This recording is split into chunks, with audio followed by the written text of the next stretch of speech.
এখন আমি কোথায় যাব মোড়ল মশাই? উনিও তো বাড়িতে নেই। দয়া করে আর কটা দিন আমাদের সময় দিন।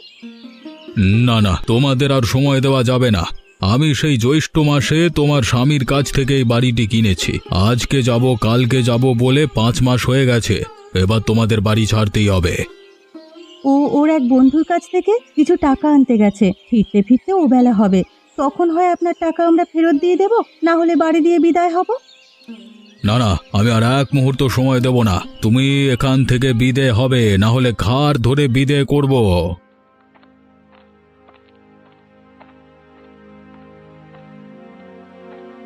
তার আর দরকার হবে না মোড়ল মশাই, আমি চলে এসেছি। এক্ষুনি আপনাকে সবকিছু বুঝিয়ে দিয়ে বিদে হব। ওগো, তুমি এসেছো?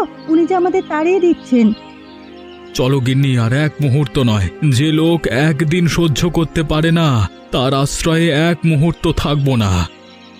তাই যাও, তোমাকে থাকতে বলেছে কে? তাড়াতাড়ি বিদে হয়ে আমাকে মুক্ত করো। যাচ্ছি মোড়ল মশাই, এ কদিন আমাকে আশ্রয় দিয়ে খুব উপকার করেছেন, সেজন্য আমি কৃতজ্ঞ। তুমি দাঁড়িয়ে রইলে কেন গিন্নি? তাড়াতাড়ি গিয়ে ব্যাগপত্র নিয়ে এসো। ওগো, এখন আমরা কোথায় যাব? আমাদের যে যাওয়ার কোনো জায়গা নেই। ওনাকে বলো না আজ রাতটা সময় দিতে। ওর মতো পাষণ্ডের কাছে আমি আর আবদার করব না। তুমি তাড়াতাড়ি গিয়ে কাপড় চোপড় সবকিছু নিয়ে এসো। বাবা, ও বাবা, কোথায় যাব এখন আমরা? জানি না বাবা, যেখানে বিধাতা আমাদের আশ্রয় রেখেছেন সেদিকেই যাব। আর আপনিও শুনে রাখেন, একদিনেই আমাকে আপনি খুঁজবেন। আমি সেই দিনের অপেক্ষায় আছি। আরে যা যা, তোকে খোঁজবার মতো সময় আর ইচ্ছে কোনোটি আমার নেই। আমার চোখের সামনে থেকে দূর হয়ে মর গিয়ে। তুমি বলতে চাচ্ছ তোমাদের গায়ের মোড়ল তোমাকে তাড়িয়ে দিয়েছে, তাই তো? আজ্ঞে চৌধুরী মশাই, ওনার কাছে আমার বাড়িঘর বন্ধক রেখে ছেলের চিকিৎসা করিয়েছিলাম। যথাসময়ে টাকা ফেরত দিতে পারিনি, তাই আমার সবকিছু নিয়ে নিয়েছে। তা ঠিকই আছে, বন্ধকের টাকা দিতে না পারলে তো নেবেই। তা বাবা, আমার কাছে এসেছো কেন? আমি কিন্তু নতুন কিছু বন্ধক দিয়ে টাকা করে দিতে পারবো না। না না চৌধুরী মশাই, আপনার কাছে সেজন্য আসিনি। আমার কিছু কি আছে যে বন্ধক রাখবো? আমি এসেছি এ গায়ে বাস করবার অনুমতি নিতে। এই গায়ে বাসের জন্য অনুমতি লাগবে কেন? নতুন একটা বাড়ি দেখে উঠে পড়ো না।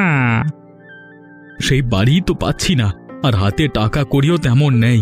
তাই ভাবছিলাম ওই বটগাছটার নিচে আপাতত একটা কুঁড়ে ঘর বানিয়ে থাকতে। বটগাছ বলতে মানে গায়ের পাশে যে বুড়ো বটগাছটির কথা সেটা বলছো? ওখানে থাকে কে? জিন ভূত আড্ডাখানা? সে নিয়ে আপনি চিন্তা করবেন না। দেখবেন কদিনের মধ্যে সব পরিষ্কার পরিচ্ছন্ন করে একেবারে হাট বানিয়ে ফেলবো। ঠিক আছে, যাও তবে, গিয়ে সব কাজ শুরু করো। চৌধুরী মশাই, মানিক, হঠাৎ করে এদিকে? এসেছি আপনার জমির খাজনাটা দিতে। তা ওই লোক এসেছিল কেন? বিন্দেশি মানুষ গায়ের শেষের বটগাছের নিচে বাস করতে চায়, আমি অনুমতি দিয়ে দিলাম। আর জানোই তো, মানুষের দুঃখ কষ্ট আমি আবার সহ্য করতে পারি না। ও, অবশেষে তাহলে বটগাছটা বটগাছ তলায় গিয়ে ভিড়েছে। আমার কাছে এসেছিল কালকে রাতে, আশ্রয় দেয়নি। আর ঘরে জায়গা দিলে কখন কি করে বসে বলা তো যায় না। ভালো করেছো মানিক, উটকো লোককে আশ্রয় দিতে নেই। তা চা খাবে? চা আনতে বলি? হলে মন্দ হয় না। চা খেয়েই তবে আপনার খাজনার হিসেব দিই। বেশ বেশ, মিনু, এর চা দিয়ে যা তো।